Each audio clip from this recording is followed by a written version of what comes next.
Surviving a hostage scenario. Yeah, that's an important one.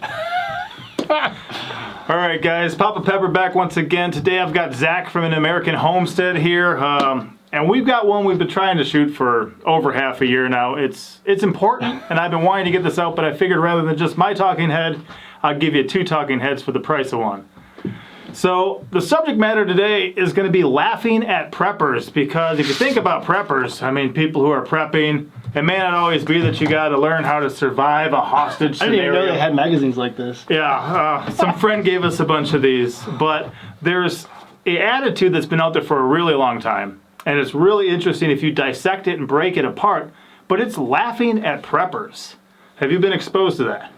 Yeah, oh, people make fun of preppers all the time. I mean, or laugh at preppers all the time. Oh, yeah, absolutely. Yeah. Absolutely. And, I mean, if we break it down, being prepared, what would you say classifies as being prepared, or how would you go about being prepared? Just some of the simple things. Well, I mean, for me, I have always said that when you take preparedness to its logical conclusion, you end up on a homestead. Okay? And that's where I'm at. Yeah. That's where I'm at. I'm at a homestead because I've done the due diligence of thinking, okay, how am I going to deal with this situation or that situation, and the homestead usually comes up as the answer, the final answer. And I think that last year, 2020 was a wake-up call for a lot of people saying, hey, if I'm just a dependent, meaning that I'm a consumer, I'm not a producer, I have to get everything from somewhere else, I'm not prepared. And when you're walking around with a dirty butt, because everyone bought all the toilet paper, you realize, I should have been prepared for this. So the interesting thing about being prepared is, I think people attribute it... Oh, sorry, phone ring. Sorry. I think people attribute it to Benjamin Franklin, but he says if you fail to prepare, you prepare to fail.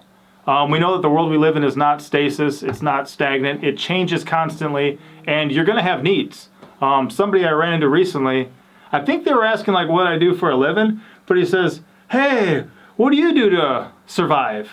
And I said, well, here's what I do. I said, every day or couple, I try to eat something and then drink something. 40 years plus survival experience, it's worked. Amazing how that works. As long as nothing kills me, but that's kind of part of it is people can sit there and be hand-to-mouth. People can sit there and need to run to the grocery store, sometimes even a couple times a week, or need to go to the restaurant or the fast food place and laugh at people who happen to have a couple months supply of food on hand. Mm-hmm.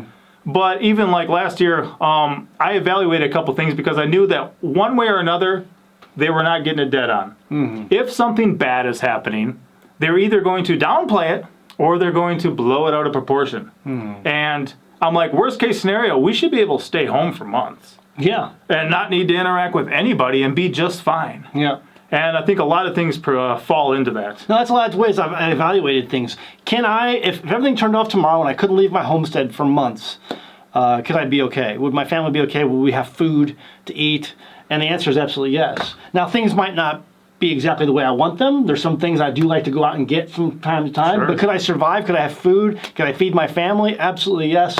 The answer is yes. Could we get by long term that way? Yes, the answer is absolutely yes. But it takes some planning on my part. It takes some planning, some foresight to do that. But I'm at the point where I'm on a homestead. I could do that. Right, and even there's so many things that fall into it. Like you guys have a well that you don't really even use. Not anymore. And you get all the water from water catchment. Right. He's not on the city water. Doesn't have the water bill every month. Doesn't have the whatever they put in the city I haven't supply. paid an electric bill in like 8 years. Nice. We met some folks who hadn't in 9. And he's like, how much money we've saved by just not being on the grid? Uh-huh. And it's interesting, too, because a lot of times people, did it take you any effort or hard work or things to get where you are today? Yes, absolutely. Yeah, sacrifice. I'll tell you what, 6 days a week, it's so much work. It's crazy. My kids today still will not eat oatmeal because we live for an entire year on beans, rice, and oatmeal. Yeah. For breakfast, and it's like they don't want oatmeal, and so every day I always tease my kids because they say, "What's for dinner, Dad?" Oatmeal. We're having oatmeal because it drives them nuts because I hate oatmeal. But you know what? We went through a year of that in order to be able to get other things that we wanted and survive, and so I was okay with dealing with oatmeal for breakfast for a year. in order to get some things I wanted to get. And now I don't have to eat oatmeal anymore. Right. You set yourself up to where you no longer needed to rely on that because of the investment you made. And to me, a lot of times if people see something's going to be difficult and it's going to be a lot of work, they don't want to do it. Yep. So therefore, let's make fun of the people who did, and that makes me feel better. Preppers, they're all prepared. They can eat rather than starve. And it's interesting, too, even turning back to the pages of Scripture, you read about people like, hey, let's boil and eat your kid today, and we'll boil and eat my kid tomorrow. Why? Because they were trapped in the cities. Right. They were unprepared. They didn't have options. They didn't have, stewardship over a portion of stuff where they're generating their own crops. And even with generating their own crops, I bought seeds from you before. He's been a seed source for me. We're a seed source for people this year because if I have a plant, I've gotten seeds from you too. Yeah. If I have a plant that's good to grow, I want to grow it again. So I let some of it get past ripe. I let some of it fully mature. Right. And then become a producer rather than just a consumer. I got lettuce seeds or lettuce plants out there right now that are producing seed. They've gone to seed, and I'm going to be out there soon collecting those because I want to be able to make that again next year. And it's good lettuce. I know the varieties that I eat, my family eats, and so I will save that stuff. But yeah, it's all about pre-planning and figuring out what works for you, what works for your family. But the people who are laughing at you, who are saying, "Oh, I can't believe you would do such a thing," or "It's so ridiculous that you do that." But it comes to a point, and we've seen this recently. Who's laughing now? These crazy preppers aren't so crazy anymore. Right. So yeah, that's where we're at. That's where we're at as a world today. It's sad, it's crazy, it's scary, but that's where we're at. You know what's worse? Like you said, if you drive it to its logical conclusion, which means two things. Number one, he's been logical, and he's reached a conclusion, and then you not only thought through that stuff, he applied it to his life, and he moved out in the middle of nowhere, and he lives on a homestead, and he takes care of a lot of his own needs. Same thing we did, but there's people who even with all the evidence from history, of which they're by and large ignorant of, and even from last year, which is now history, they still ain't going to change. I had a guy last year tell me, he was talking about what a horrible year for him it was. And I said, you know what? The interesting thing is I had a conversation with my wife. I'm like, that was our best year ever. Yeah. I mean, with the way we did as a family, with the things we were doing on our property, it was our best year ever, 2020. And he goes, well, I'm glad it worked out good for you. I said, you know what your problem is? I said, 5 years from now, when it happens again, you're going to say the same thing. And 10 years from now, you're going to say the same thing. And you're never going to change your life to set yourself up for success. Right. And the way that is because you're continually bettering yourself. You're continually adapting and overcoming your struggles and situations and challenges by being a homesteader. Because if you're doing something and you're putting full force and effort into that something, you're going to get better at it. And so that's what you've done. That's what I've done. I'm much better of a homesteader than I was 2 or 3 years ago. Sure. Because I'm adapting and overcoming the challenges that I face. But if someone is just like not going to go into, people are like, I made a video this last year about so many people getting into gardening. I said, watch out. You're getting into gardening now only because of necessity and not because of want. These are things that you need to do now, and rather than you want to do, because it's the wanting process where you learn and you have failures, and your failures are your best learning examples. And you're getting into these things when you should be learning. But if doing them now is a necessity, you're going to have challenges, you're going to have failures, and you're going to get frustrated. And so I made a video to tell people to beware of those frustrations that you will encounter, because you want to be able to learn as you go and do things out of want instead of need. Because when you need to do them, because failure when you need to do something is a lot more painful. Yeah. It's more painful. It can be life-threatening. Right, life-threatening. So it's like, be careful. Start doing things now that you're laughing at other people for doing, so that you can learn as you go. And one cool thing, too, is the more you invest in it, the easier it becomes. Like, for instance, he's saving his own lettuce seeds.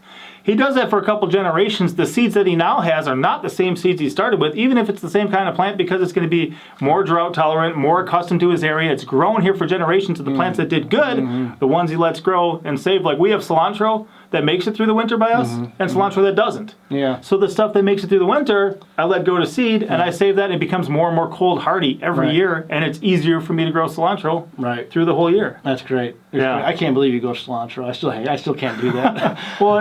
Popolo, man, I grow popolo because I can't grow cilantro. I gave up on that a long time ago, but God bless him for getting through it because I can't do it. It's used in a lot of our food, and we definitely love it. And the cool thing too is like even your garden soil.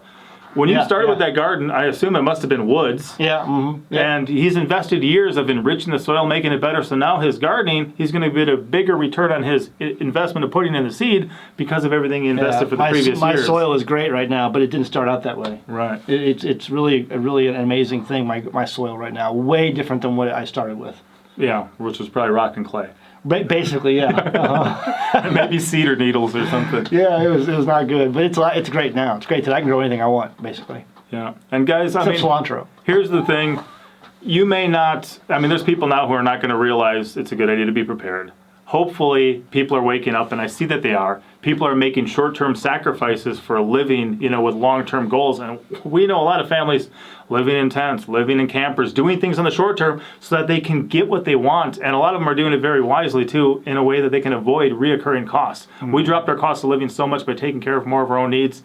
No, electricity bill, no water bill. If you get your land paid for or buy it for cash and you don't have debt, that's so huge. And then you don't put yourself in the situation where you need to invest as much time doing other things rather than what you need for life. Right. I point out to people often, as I mentioned, that guy who asked me about survival. If I eat something today or tomorrow, and I drink something today or tomorrow, and nothing kills me, I'm going to live. Yeah. I'm going to live. Survival's not that hard. Life is not that hard. We make it very difficult. So be careful of the situations you get in. And rather than mocking people, try to understand them, because a lot of people who even mock preppers do it because it's what they're exposed to. Right. It's put out there as a mentality to keep you dumbed down, to keep you unprepared, to keep you as a consumer. Because consumers make the businesses and people a lot of money. Mm-hmm. But if you're self-sufficient, you really don't. And so you're trained to think that way. And if you actually sat down and asked them a question like, well, why in the world would you do that? And then they'd be like, oh, you do it because it makes sense, because that's the logical conclusion. Yep, right. Any final thoughts? No, I think that's good. I just, don't wait. Don't wait. I'm telling people right now, don't wait. Start doing these things now. Even if you're just learning things. We started homesteading a long time before we actually started homesteading. We were living in an apartment in the city, and we were learning how to can and make pickles. Nice. Or we were learning how to can and make green beans. We were just doing some things that we wanted to do. We were learning how to dehydrate some meat, some hamburger, nice. Making hamburger rocks.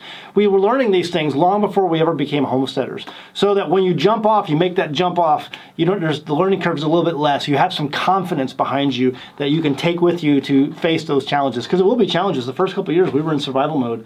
And it's like I said, beans, rice, and oatmeal. Yeah. But it was some of the confidence that we had already gathered before trying some things that allowed us to get through that hard time before. But now's the time you have to do it. Don't wait until, inflation is reached 30,000% and it costs $20,000 to buy an apple at a store. Sure. And you laugh at that. You think it can't happen in America, but I guarantee you there's been lots of first world nations throughout history who never thought that could happen to them, and it happened to them. It will happen here. It's a mathematical certainty at this point. You're either going to have a deflationary collapse or you're going to have a massive hyperinflationary collapse. It's going to be one of the two. Mathematically certain at this point. So don't wait. Start doing things now today and stop laughing at people who are already taking the steps to do the things they're doing. And it's awesome, too, because a lot of people would look at Zac's life and be like, wow, why are you living in the past? Well, one reason is that history repeats itself. I'm living in the future, folks. Yeah. Newsflash. History repeats itself. So if you want to be prepared for the future, you live in the past in the proper way. Right. You get over and forgive and do other things. But you see what people used to do.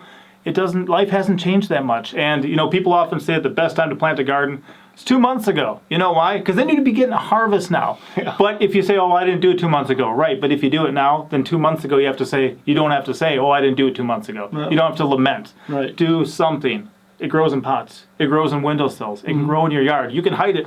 We know some people up in Michigan, they would have their flowers and they would sneak pepper plants and tomato stuff in between them. So it looked like it was landscaped and whatever, but they wanted the food, but they weren't really supposed to have it in the city there in that way. So they said, fine, we're going to do it this way. And it worked good for them. Yeah, you can do that.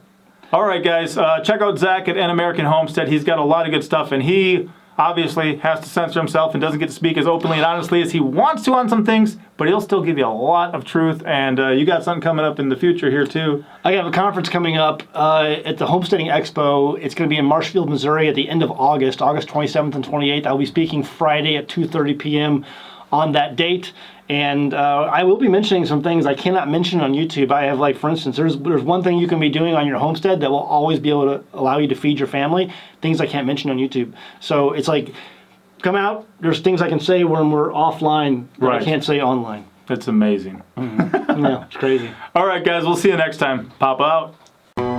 Thank you for watching.